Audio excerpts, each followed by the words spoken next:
దావుద్ ఇబ్రాహింకి చోటా రాజన్కి గొడవ వచ్చినప్పుడు ఈ సౌత్య అనేవాడు రాజన్తో కలిసిపోయాడు. కలిసి చోటా రాజాన్ని చంపడానికి ప్లాన్ చేసి ఆ ప్లాన్ ఏమో వర్కౌట్ అవ్వలేదు. చోటా రాజన్ పారిపోయాడు.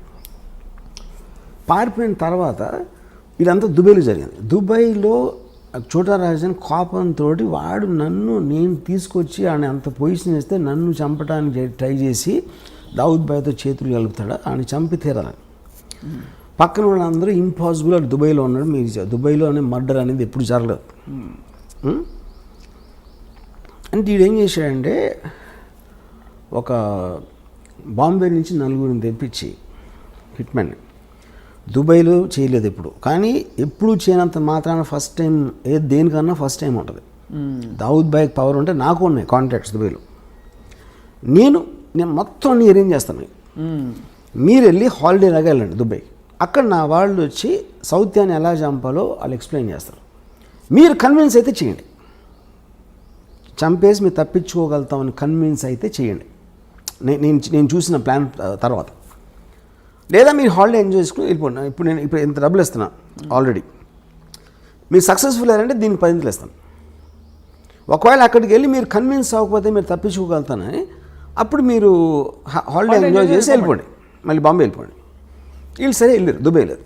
అక్కడ చోటరాజన్ మనుషులు వచ్చి వాళ్ళకి 5 స్టార్ హోటల్ పెట్టి అంత చేసి అక్కడి నుంచి ఒక సాయంత్రం జిమ్, ఒక మాల్ ఉంది, మాల్లో బయట ఒక జిమ్ ఉంది. సౌత్య రోజు అక్కడికి వస్తాడు. వీళ్ళు కార్లో కూర్చొని చూశారు, అక్కడ లోపలికి వెళ్ళాడు. ఈ రాజన్ మనిషి తీసుకొచ్చి ఇక్కడి నుంచి మీరు ఈ కొంచెం ఇలా వెళ్ళి లెఫ్ట్కి తిరిగితే ఒక రోడ్డు ఉంది. ఆ రోడ్డు ఇంకో 100 మీటర్స్ చివరికి వెళ్ళి రైట్కి తిరిగితే ఇక్కడ ఒక రెడ్ వ్యాన్ ఉంది. మీరు రేపు సాయంత్రం ఇక్కడ వెయిట్ చేసి సౌత్య రాగానే ఆయన షూట్ చేసి చంపేసి పరిగెత్తి లెఫ్ట్కి తిరిగి రైట్కి తిరిగి వ్యాన్లో కూర్చుంటారు. ఈ వ్యాను డైరెక్ట్గా పోర్టుకి తీసుకెళ్తుంది. పోర్టు దగ్గర కస్టమ్స్ వాళ్ళు అందరినీ ఆల్రెడీ సెట్ చేశాడు రాజన్ భాయ్. వాళ్ళు మిమ్మల్ని బోట్లో ఎక్కిస్తారు. ఆ బోటు యాట ఇండియాకి వచ్చేస్తుంది అని డీటెయిల్స్ అన్నీ చెప్పి ఆ రోజు రాత్రి ఆ కస్టమ్స్ వాళ్ళు వచ్చారు కలవడానికి. వచ్చి వాళ్ళందరూ డ్రింక్స్ తాగి ఆ కస్టమ్స్ ఆఫీసర్ ఏం చెప్పాడంటే ఈ బ్లూ గేట్ ఒకటి ఉంది మీ పోర్టులోకి వచ్చిన తర్వాత, ఆ బ్లూ గేట్ దగ్గర నేను ఉంటాను, నేను ఫ్రంట్ సీట్లో ఎక్కుతాను, యూనిఫామ్లో నేను ఫ్రంట్ సీట్లో ఎక్కని ఎవడు నా వ్యాన్ ఆపడం, నేను డైరెక్ట్గా తీసుకెళ్ళి మిమ్మల్ని యాట ఎక్కిస్తాను అని చెప్పాడు. ఈ మొత్తం ఎలాబరేట్ డీటెయిల్ అన్నీ స్టడీ చేసి ఫైనల్గా కన్విన్స్ అయ్యాడు. కన్విన్స్ అయ్యి ఓకేనా. నెక్స్ట్ డే సాయంత్రం వచ్చాడు సౌత్య, కిందది టపా షూట్ చేశారు. షూట్ చేసి పరిగెత్తారు, లెఫ్ట్ టర్న్ తిరిగారు, రైట్ టర్న్ తిరిగితే వ్యాన్ లేదు. అక్కడ వ్యాన్ లేదు. ఇవాళ ఇటు హెల్టర్ స్కెల్టర్ అయిపోతే ఈ లోపల దుబాయ్ పోలీసులు వచ్చి పడుకున్నారు. ఇంట్రాగేషన్లో రాజన్ మనుషులు అని చెప్పారు. అది రాజన్ కావాల్సింది. Rajan never wanted them to be escaping. ఈ కస్టమ్స్ వాళ్ళు ఎవరంటే వాళ్ళు యాక్టర్లు, వాళ్ళు కస్టమ్స్ ఆఫీసర్లు కాదు.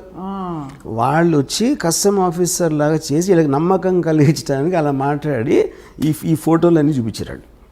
My goodness. ఓకే, ఇప్పుడు ఎందుకు చేశాడు చోటరాజన్ ఇది?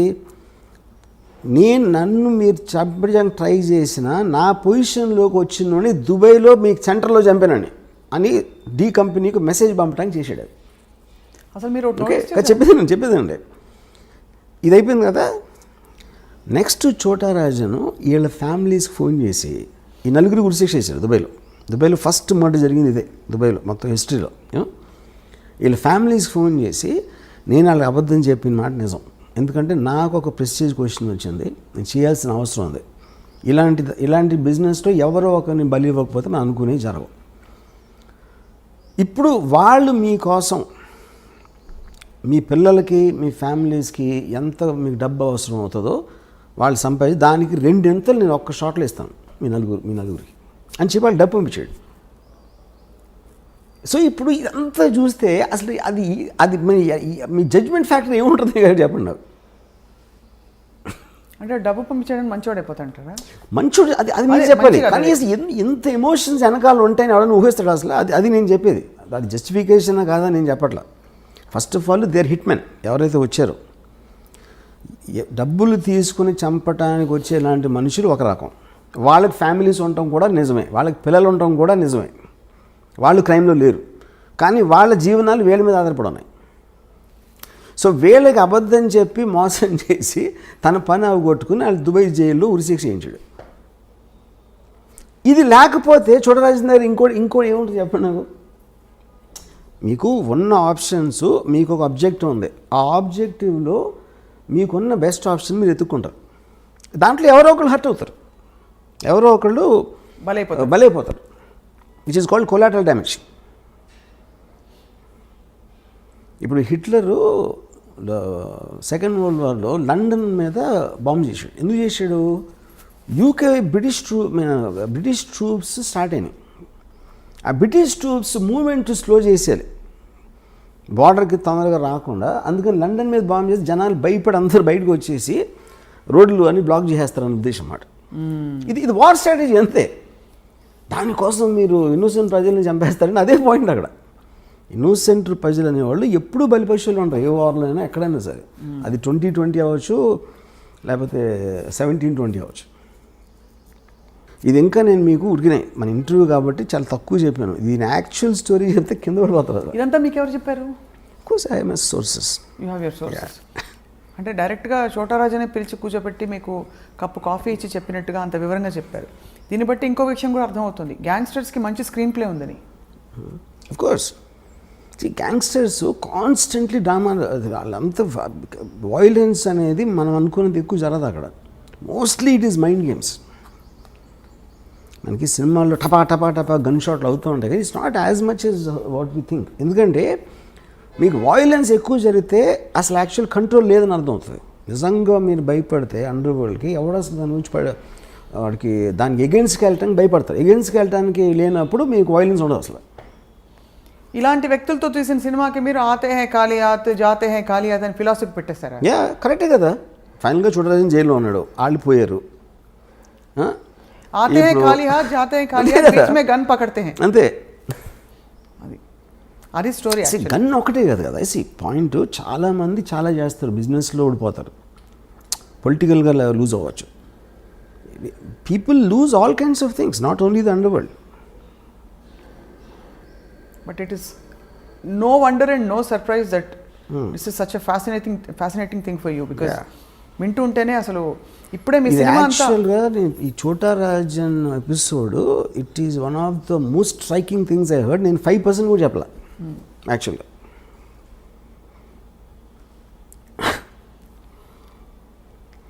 ఆతే హై ఖాళీ హాత్ ఎస్ జాతే హై ఖాళీ హాత్, దట్ ఎవ్రీబడి. అది ధీరుభాయ్ అమ్మాయిని కూడా అంతే కదా, మహాత్మా గాంధీ కూడా. కానీ ఆ ఫిలాసఫీ ఆయనకు ఉందా దావుద్కి? Of course. అండర్ వరల్డ్కి వచ్చి under world most of the time they prepare to die any time. అవునా? అండ్ మెయిన్గా కంటిన్యూ చేసేదానికి reason not because of power or fame, because they will make enemies in the course of that. So ఆ enemies నుంచి protect చేసుకోవడానికి they have to continue. That will be the main reason. స్రవంతిలోకి వచ్చే అవకాశాలు ఉండవు, జనజీవన స్రవంతి ఉండదు. ఎందుకంటే మీరు శత్రువులు వచ్చినప్పుడు వాడు మీరంటే భయపడాలంటే మీ పవర్ కంటిన్యూ అవ్వాలి. సో ఆ లెక్కన మరి దావూద్ కంటిన్యూ అవుతున్నట్టే ఇప్పుడు. అంటే because is in another, why choose Dubai is because of that. Dubai is actually the most crime free zone in the world. కానీ అక్కడే చోటారాజన్ అంత ఇంత పెద్ద చేయించాడు. సౌత్యా అనేవాడిని ఫస్ట్ టైం దుబాయ్లో మర్డర్ జరిగింది సౌత్యా ఫస్ట్. దాని తర్వాత 2 yearsకి శరత్ శెట్టి అని ఇంకోడు దావుద్ అకాంప్లిస్, అతను కూడా చంపారు. సో మొత్తానికి వర్మ గారు, doctor Ram Gopal Varma, PhD in under world.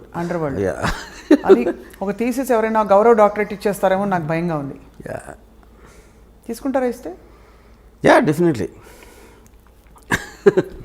Okay right Varma గారు, it was a very interesting conversation. Yes. And waiting for this movie, this film eagerly. And అలాగే మీ పాట వినడానికి కూడా, మీ పాట చాలా మందికి ఒక